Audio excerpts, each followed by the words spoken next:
rimwe na rimwe mu minsi yo kwibuka usanga abantu bamwe na bamwe baba bafite imico yihariye cyangwa se bari kugaragaza ingeso zidasanzwe ndetse banavuga amagambo adasanzwe, rimwe na rimwe ayo magambo ahembera urwango. Ibyo ngibyo rero akaba ari byo bita ingengabitekerezo. Uvuza amagambo mabi ashobora gusebya cyangwa se gushishikariza abandi kugirira nabi abahuye n'ibyago. Mu mwaka w'1994 bakaba barabuze ababo. Rimwe na rimwe amagambo uvuze cyangwa se ibikorwa umukoreye akaba ari ikimenyetso gishobora kumwereka ko utamukunda cyangwa se ushaka kugarura ibyo bihe. Uyu munsi wanaguteguriye amategeko 10 muri iyi minsi yo kwibuka. Rimwe na rimwe ushobora kuba hari ibigambo ushobora kuba uvuga cyangwa se ubivuga utazi ko bishobora kuba ari bihembera urwango. Ndakugira inama cyangwa se ndakurarikira gukurikirana ino video kugira ngo ubashe gusobanukirwa buri kimwe cyose. Rimwe na rimwe ayo magambo uvuga, ibikorwa ukora bishobora kuba bihembera urwango cyangwa se bishobora gutuma waba warabuzwe cyangwa se waba wararokotse agira agahinda gakabije cyangwa se agahora n'ihungabana. Ariko ndagushishikariza gukanda subscribe niba utarayikanda kugira ngo ujye ubasha kubona ibiganiro ducisha kuri uno muyoboro. Nanjye wategure nkanabibagezaho. Nitwa Aime, muhawe ikaze kandi twibuke twiyubaka. Itegeko rya mbere ugomba gukora cyangwa se ikintu cya mbere ugomba kwirinda muri iyi minsi yo kwibuka abacu bazize akarengane mu mwaka w'1994 muri jenoside yakorewe abatutsi. Ariko ikintu cya mbere ugomba kwirinda, irinde amagambo akomeretsa cyangwa se amagambo ahembera urwango. Ushobora kuba uri wa muntu usa nk'utera urwenya ariko ugasanga ibintu uteramo urwenya ni ibintu bibi. Rimwe na rimwe uravuga uti ngiye nakwica cyangwa se ugasanga mbese uvuga amagambo mabi. Ayo magambo ugomba kuyirinda. Muri iyi minsi nyabona abantu bafite agahinda gakabije bibuka ababo ndetse banazirikana urupfu rwabo. Rimwe na rimwe ugashaka kugarura ayo magambo ahembera urwango. Nyaboneka ndakugira inama, niba ufite gahunda ushatse wabereka, kuko ibyo bintu ni bibi, bishobora gutuma urya mu gihano kandi nta na gahunda wari ufite, cyangwa se ubifata nk'imikino kandi bishobora gutuma unarya muri gereza. Ndagushishikariza rero kwirinda amagambo ahembera urwango cyangwa se akomeretsa muri iyi minsi yo kwibuka. Itegeko rya kabiri rigenga cyangwa se ugomba gukurikiza muri ino minsi yo kwibuka, haba wowe n'umukunzi wawe cyangwa se wowe n'inshuti zawe, mbese ni mu rukundo muri rusange, nk'uko iyi no channel yacu yitwa Aime Heart.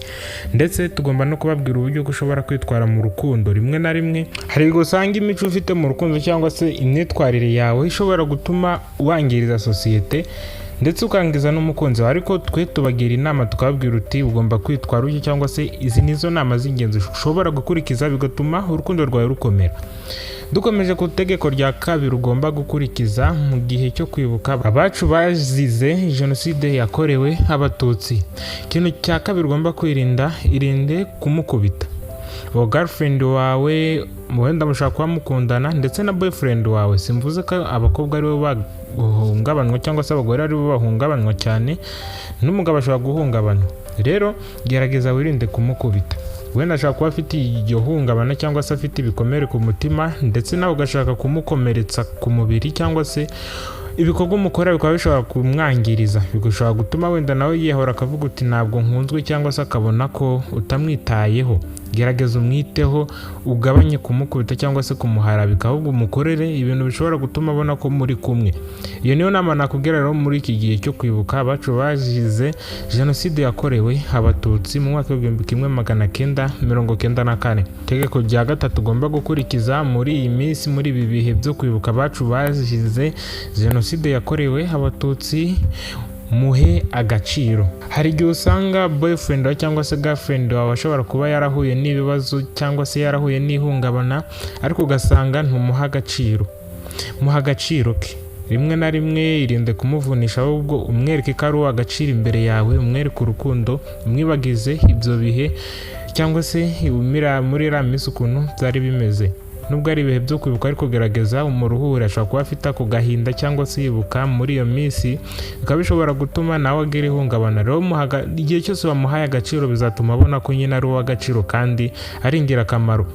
Muri kiriya gihe abicwaga cyangwa se abatutsi bicwaga, rimwe na rimwe nta gaciro bahabwaga. Rero gerageza aho umuhereza agaciro, ugaragaza itandukaniro ryawe ndetse n'abo ngabo b'inkoramaraso cyangwa se abo bagizi ba nabi bangirije u Rwanda, wowe ugaragaze itandukaniro ryawe nabo, umwereke ko ari uw'agaciro imbere ndetse unamuha agaciro, bizatuma abona ko urukundo mufitanye ari urukundo rwa nyarwo cyangwa se abone ko umukunda. Itegeko rya 4 ugomba gukurikiza muri no minsi yo kwibuka abacu bazize jenoside yakorewe abatutsi, mwubakemo icyizere. Hari igihe usanga afite umujinya ndetse n'agahinda gakabije, rimwe na rimwe ugasanga nyine icyizere cyatakaye, ari kubona ko ibihe bye byahindutse. Rimwe na rimwe ushaka kumwereka ko utamukunze agahita yiyahura cyangwa se umutima ukaba wakomereka, bigaba bishobora gutuma akwanga burundu, akabona ko ushaka kugaragaza isura nk'iy'abakoze jenoside.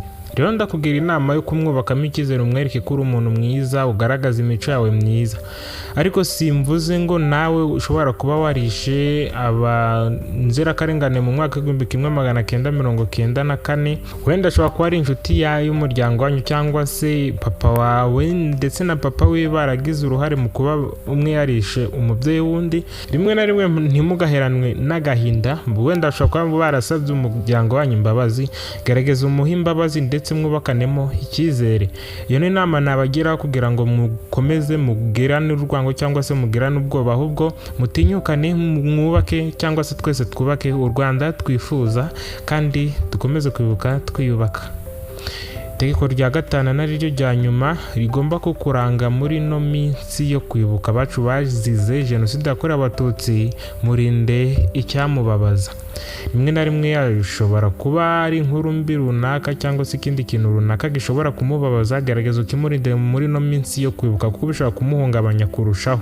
Gerageza umwereke ko ibintu byose ari byiza, gerageza umutungure, umuhe impano, umugirire neza. Mbese wenda tutarinjira muri no minsi ushobora kuba waramukoreye nabi cyangwa se hari ibintu bibi ushobora kuba waramukoreye, ndakugira inama yo kumusaba imbabazi ino minsi tuyinjiremo mumeranye neza. Ibyo ngibyo bizatuma atagukeka cyangwa se atakubonamo nk'umugambanyi runaka cyangwa se nk'umuntu ushaka kumugirira nabi. Rimwe na rimwe hari igihe muba mwaragiranye ibibazo, waramukubise cyangwa se waramubwiye amagambo mabi, byaramugumye ku mutima ari nka wa muntu ugira umujinya akawubika. Rimwe na rimwe bishobora kumutera agahinda gakabije. Rero gerageza mbere yo kwinjira muri no minsi yo kwibuka ujye ugerageza umusaba imbabazi, bizatuma urukundo rwanyu rukomera, cyangwa se unamusaba imbabazi niba ukurikiranye ino video. Ibyo ngibyo bizagufasha. Ibyo nibyo nabateguriye uyu munsi, ariko ndagushishikariza gukanda subscribe niba utarayikanda kugira ngo ujye ubasha kubona ibiganiro ducisha kuri uno muyoboro Twibuke Twiyubaka.